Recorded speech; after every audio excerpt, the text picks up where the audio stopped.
These are lethal weapons. Their one purpose, the sole reason for their existence, is to knock enemy planes out of the sky. They are P-38s, and they rank with the fastest and best fighters in the air today. Now, the fact that this is a two-engine airplane does not mean that it's a difficult airplane to fly. On the other hand, the two engines do give it a wide range of performance and extra margins of safety. Some hangar experts insist that it is impossible to bail out of the 38 because of the twin booms and rudders and because of the horizontal stabilizer span. The truth is that it is no easier or harder to bail out of the 38 than out of any single-seater fighter. Bailouts can be made either, one, by turning the plane on its back and dropping out, or two, by getting out the left window and sliding down the wing. Now, don't stand on the wing to jump. The span of the horizontal stabilizer just doesn't affect the bailout. At high speeds, the airflow carries any object straight back and under the empennage, which is actually higher than the wing. Therefore, the only portion of the empennage which is critical is that portion directly aft of the bailout area. Thus, it doesn't matter whether the empennage has a 20-foot span or a 100-foot span. The critical area is still the same. Furthermore, on the 38, there's no vertical stabilizer which can get in the way. Actually, however, the object isn't to bail out of your ship, but to make the other fellow bail out of his.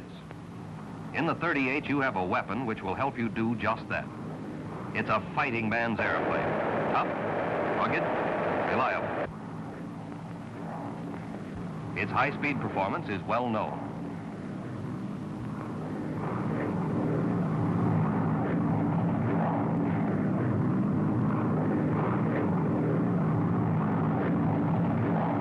But its control at low speeds is equally spectacular from the point of view of performance. Presented herewith is a new type of airplane, a primary trainer escort, under absolute control at 90 miles an hour indicated. Now, watch its acceleration.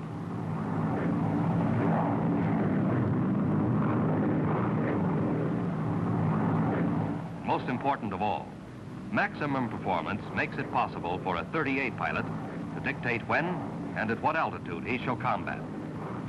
But to achieve that maximum performance, it is first necessary to understand normal and emergency operations. What we're about to see won't give us any laughs or thrills, but in the thick of battle when the going is tough, might mean the difference between victory or defeat, life or death. Among other things, we'll see what to do for normal routine precautions. For single-engine flight, landing, and single-engine failure on takeoff. How to handle one or both propellers inoperative or so-called running wild. We will check on use of landing gear and flap emergency extension systems. All of these will be seen for the purpose of achieving the true objective of the airplane, maximum performance in combat. And the men best qualified to demonstrate these operations are the men who know the 38 best. Men who have flown them the most, production pilots. Charlie Brannan, Tom Kennedy, Jimmy Mattern, Avery Black. The pilot who's flown more 38s than any other man is going to take it up from here. He's the chief engineering test pilot, Milo Burcham. We're not going to try to teach you how to fly. You've all had good training in other ships. We're simply going to show you how we handle a 38, hoping to increase your knowledge and skill, and in that way, add to the effectiveness of the ship and to your own safety. There are certain routine precautions which apply to every condition on every flight. So let's take a look at those right off the bat. Before takeoff, the hatch must always be securely latched.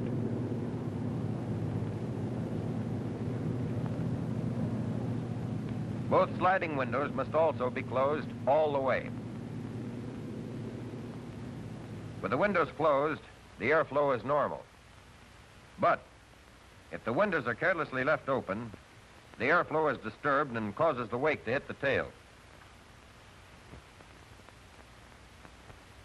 On airplanes equipped with external tanks, it is essential to be able to drop the tanks immediately in case of engine failure on takeoff. Therefore, before starting, the drop tank switch is placed in the safe position, and the drop tank selectors are placed on, so that in an emergency we can lose the tanks by simply punching the drop tank release button. When the full fuel load is carried, takeoffs are always on the front tanks. Normally, we use no flaps. Later, we will check on conditions where flaps are used. But at all times, maximum allowable manifold pressure is used.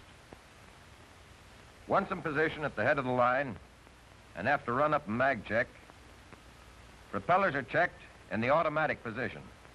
By trying the governors, we make certain that they're really governing.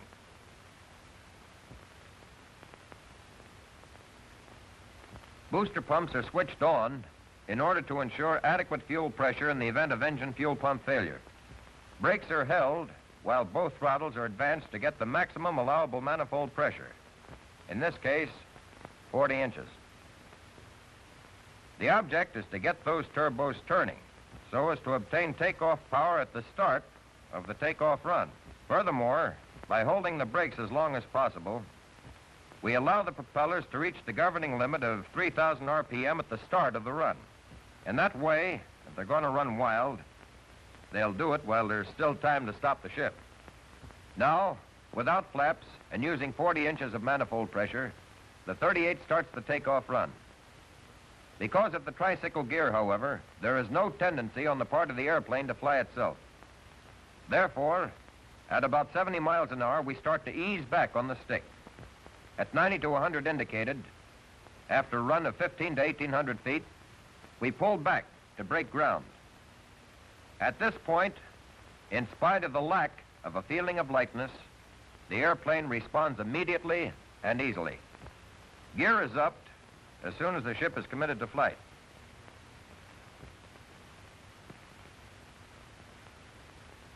By the time the gear retracts, indicated airspeed will be at least 150, well above single engine operation speed of 120. If the boom doors do not close immediately, nosing the plane abruptly down a couple of times usually will close the doors. No flaps are used for normal takeoff because without them, we get the single engine flying speed faster.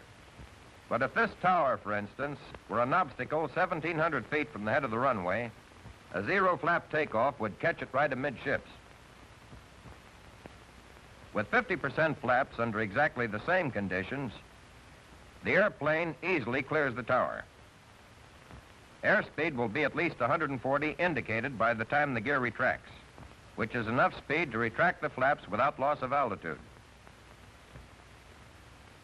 Although flaps reduce takeoff run about 500 feet, they only provide a takeoff goose because the rate of climb and speed at zero flaps quickly exceed the initial advantage with flaps. As soon as the airplane is in its climb, power is reduced to 37 inches of manifold pressure and 2,600 RPM. At this time, if high-altitude flight is not contemplated, booster pumps can be turned off. There's very little difference in the rate of climb at indicated speeds of 140 to 180 because what is gained by the angle increase is lost in speed. The flight characteristics of the 38 are excellent.